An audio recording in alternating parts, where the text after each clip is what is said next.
My name is Julia, and I have spent years traveling the world studying culture, connection, and the way people live and love across different countries. And Brazil, I will tell you honestly, broke every single one of my preconceptions within the first 48 hours. I landed in Sao Paulo, not Rio, not the Amazon, not the beaches of the Northeast. Sao Paulo. And that is actually where I want to start this conversation, because most people skip Sao Paulo entirely on their way to more glamorous destinations, and that is the first big mistake. Sao Paulo is the largest city in all of the Southern Hemisphere. Think about that for a second.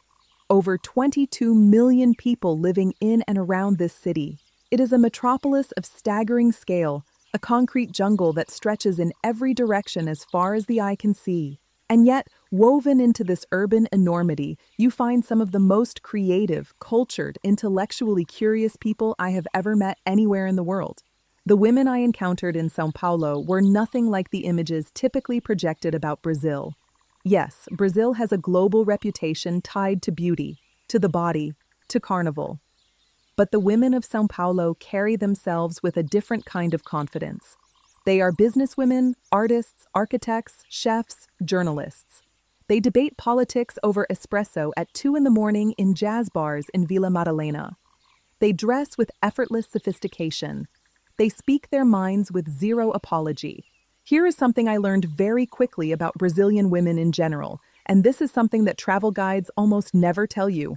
Brazilian femininity is not passive. It is not performative in the way outsiders often assume.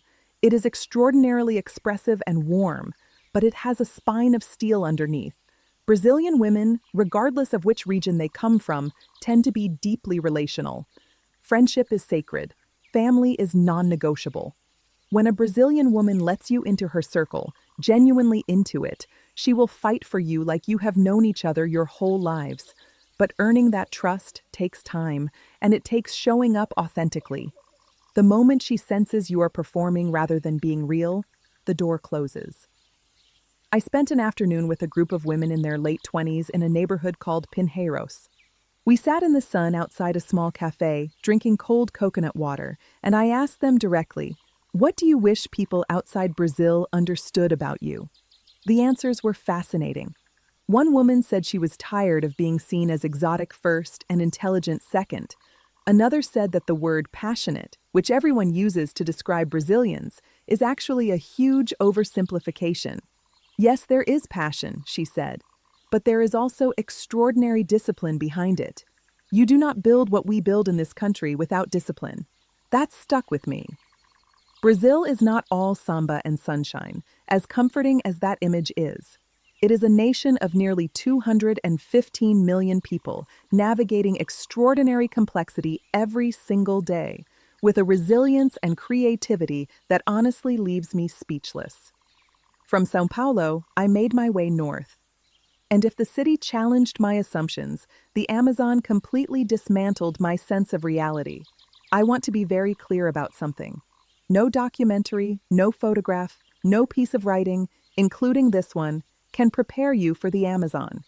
The scale is simply beyond human comprehension until you are standing inside it.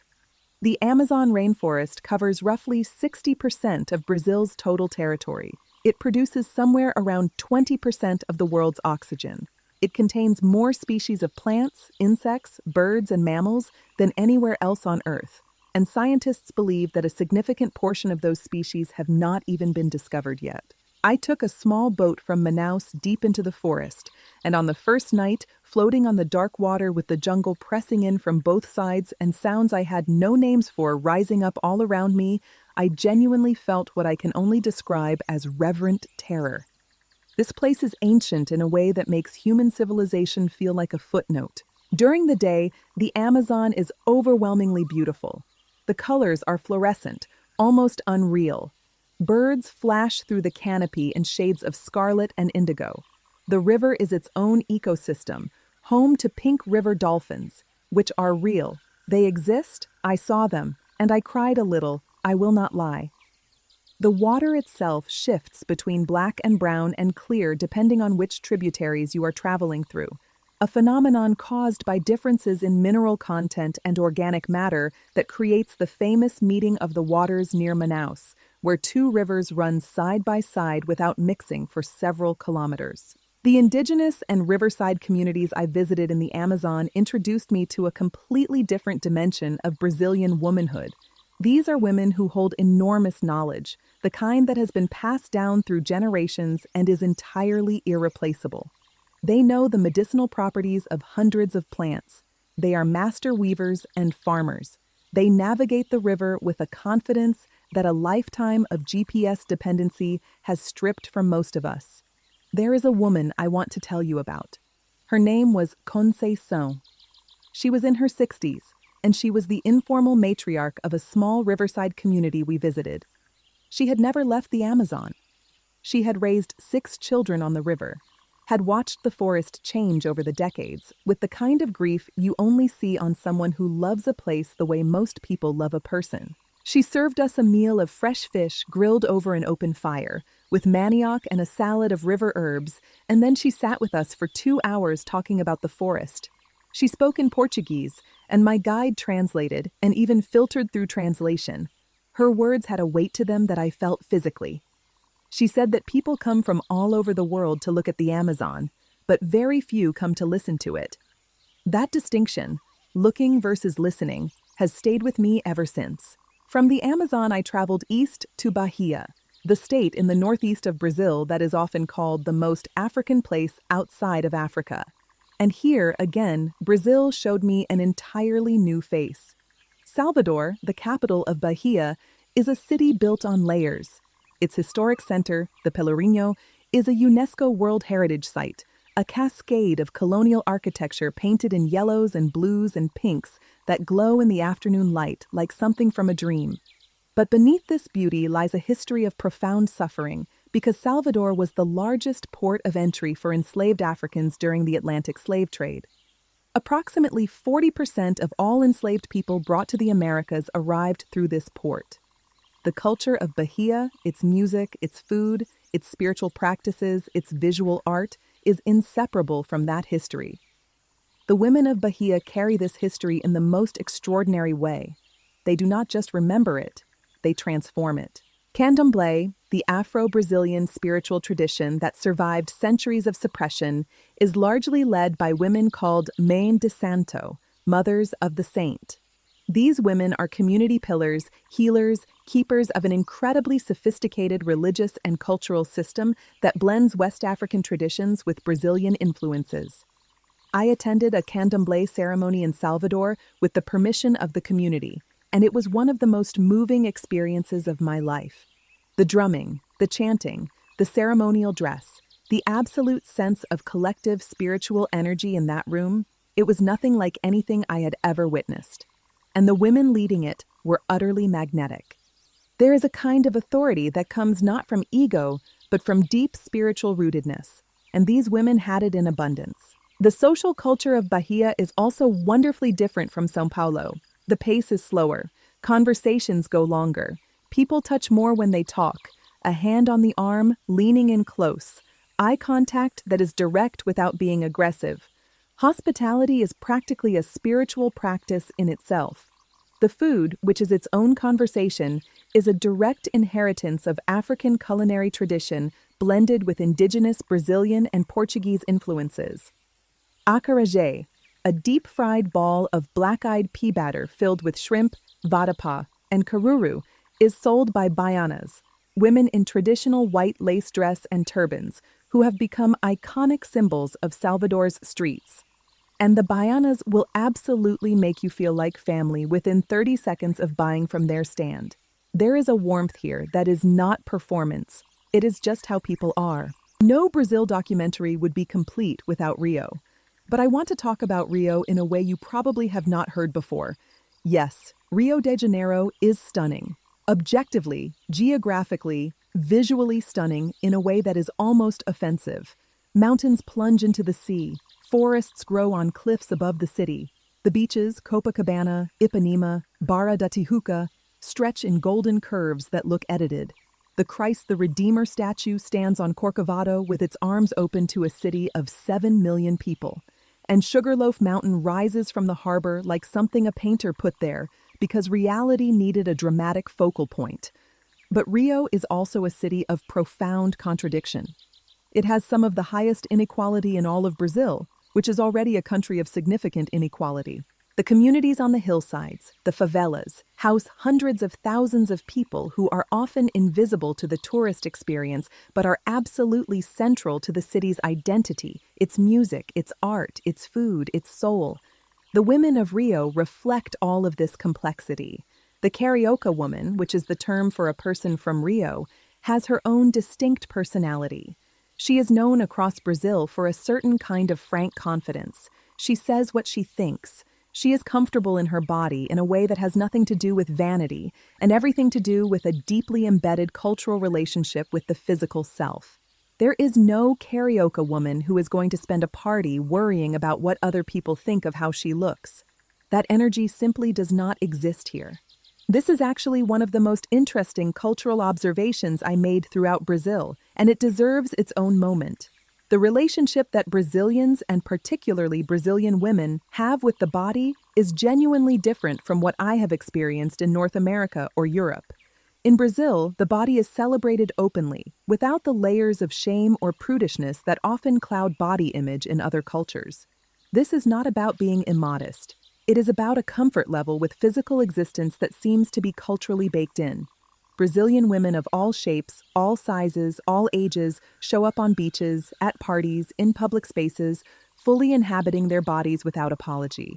The bikini culture, which yes is very real, exists in a context of genuine body inclusivity that visitors often miss because they only see the surface. At the same time, Brazil is also one of the leading countries in the world for cosmetic surgery, which might seem contradictory.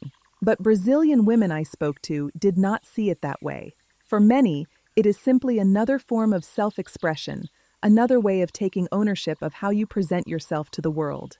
What matters is that the choice comes from the woman herself, not from external pressure to conform to a narrow ideal. The distinction matters. Before I close out this journey, I need to take you to a part of Brazil that gets almost no international attention, and it is criminal that it does not.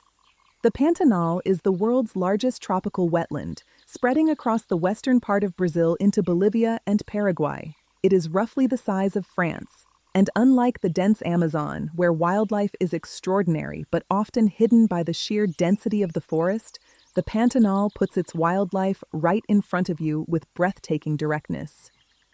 I saw jaguars in the Pantanal, wild jaguars walking along riverbanks in the afternoon sun, completely unfazed by the presence of our boat. I saw giant river otters, which are the loudest, most charismatic animals I have ever encountered, screaming at each other across the water like neighbors in an argument. I saw hundreds of species of birds, including the hyacinth macaw, the largest parrot in the world, so blue it looks digital. I saw capybaras everywhere, giant semi-aquatic rodents that are the most chill animals on Earth, simply sitting in the water like they have achieved some kind of inner peace that the rest of us are still working on. Adjacent to the Pantanal is the Cerrado, Brazil's vast tropical savanna, which is one of the world's biodiversity hotspots, but is disappearing at an alarming rate due to agricultural expansion. The Cerrado is home to the maned wolf, a long-legged fox that looks like a creature from mythology, as well as giant anteaters, tapirs, and an astonishing variety of plant life found nowhere else on Earth. When I traveled through this landscape, there was a bittersweet quality to the beauty. You are aware you are seeing something precious and endangered, and that awareness gives everything a particular kind of intensity. People always want to know about dating in Brazil, so let me give you the honest version. Brazilian dating culture is warm and direct. There is very little of the ambiguity that plagues dating in some other cultures, where nobody is sure what anything means and every text gets analyzed for 45 minutes. In Brazil, if someone is interested in you, you will generally know. Eye contact is held longer. Physical proximity comes earlier. Compliments are given freely and genuinely, without the awkwardness that sometimes accompanies them elsewhere. But here is the thing that surprises many foreign visitors. Brazilians are also deeply interested in substance. Conversation matters enormously. Humor matters. The ability to engage with ideas, to laugh, to argue passionately about a film or a piece of music or a social issue, this is genuinely attractive in Brazilian culture. Being physically present, engaged, and real in a conversation is far more important than being polished and guarded. Family approval also matters significantly more in Brazil than in many Western countries. A Brazilian partner who is serious about you will want you to know their family, and they will pay close attention to how you behave with the people they love. This is not pressure. It is actually a beautiful thing. It means that if you are in, you are really in. Long distance or casual arrangements are much less tolerated in Brazilian dating culture. Brazilians tend to want clarity. They want to know what this is. And in a culture that values emotional honesty and direct communication, that clarity is actually liberating rather than scary. One thing I have to mention before wrapping up is the language, Portuguese. Brazilian Portuguese specifically, which has its own rhythm, its own slang, its own music compared to European Portuguese. It is a language that feels almost like it was designed for human connection. The words for feelings in Portuguese are extraordinary. There is saudade, the longing for something or someone loved and lost, which has no direct translation in English because no other language has needed to capture that exact texture of bittersweet longing so precisely. There is cafuné, the act of tenderly running fingers through someone's hair. There is desenrascanço, the improvised creative solution to a problem, which tells you so much about Brazilian resourcefulness. Learning even a few words of Portuguese, making the effort to step into someone's linguistic world even clumsily, opens doors in Brazil that would otherwise stay closed. People notice. They appreciate it enormously. And it changes the quality of every interaction you have. Brazil is not a single thing. It is not a beach, not a rhythm, not a stereotype, not a fantasy. It is an entire world compressed into one country, 26 states, hundreds of indigenous cultures, a coastline of over 7,000 kilometers, biomes ranging from the Amazon to the Cerrado to the Pantanal to the Atlantic forest. It is cities of 20 million people and communities of 200 people living on rivers. It is complexity and contradiction and beauty and pain, all at once, all the time. The women of Brazil, whether in the boardrooms of São Paulo, the spiritual houses of Salvador, the riverbanks of the Amazon, or the beaches of Rio, are simply people living full, complicated, extraordinary lives. And that, more than any landmark or landscape, is what I will carry home from every trip I take here. If Brazil is on your list, go. Go now. Go open. And whatever you do, listen more than you look. I am Julia. I will see you in the next one.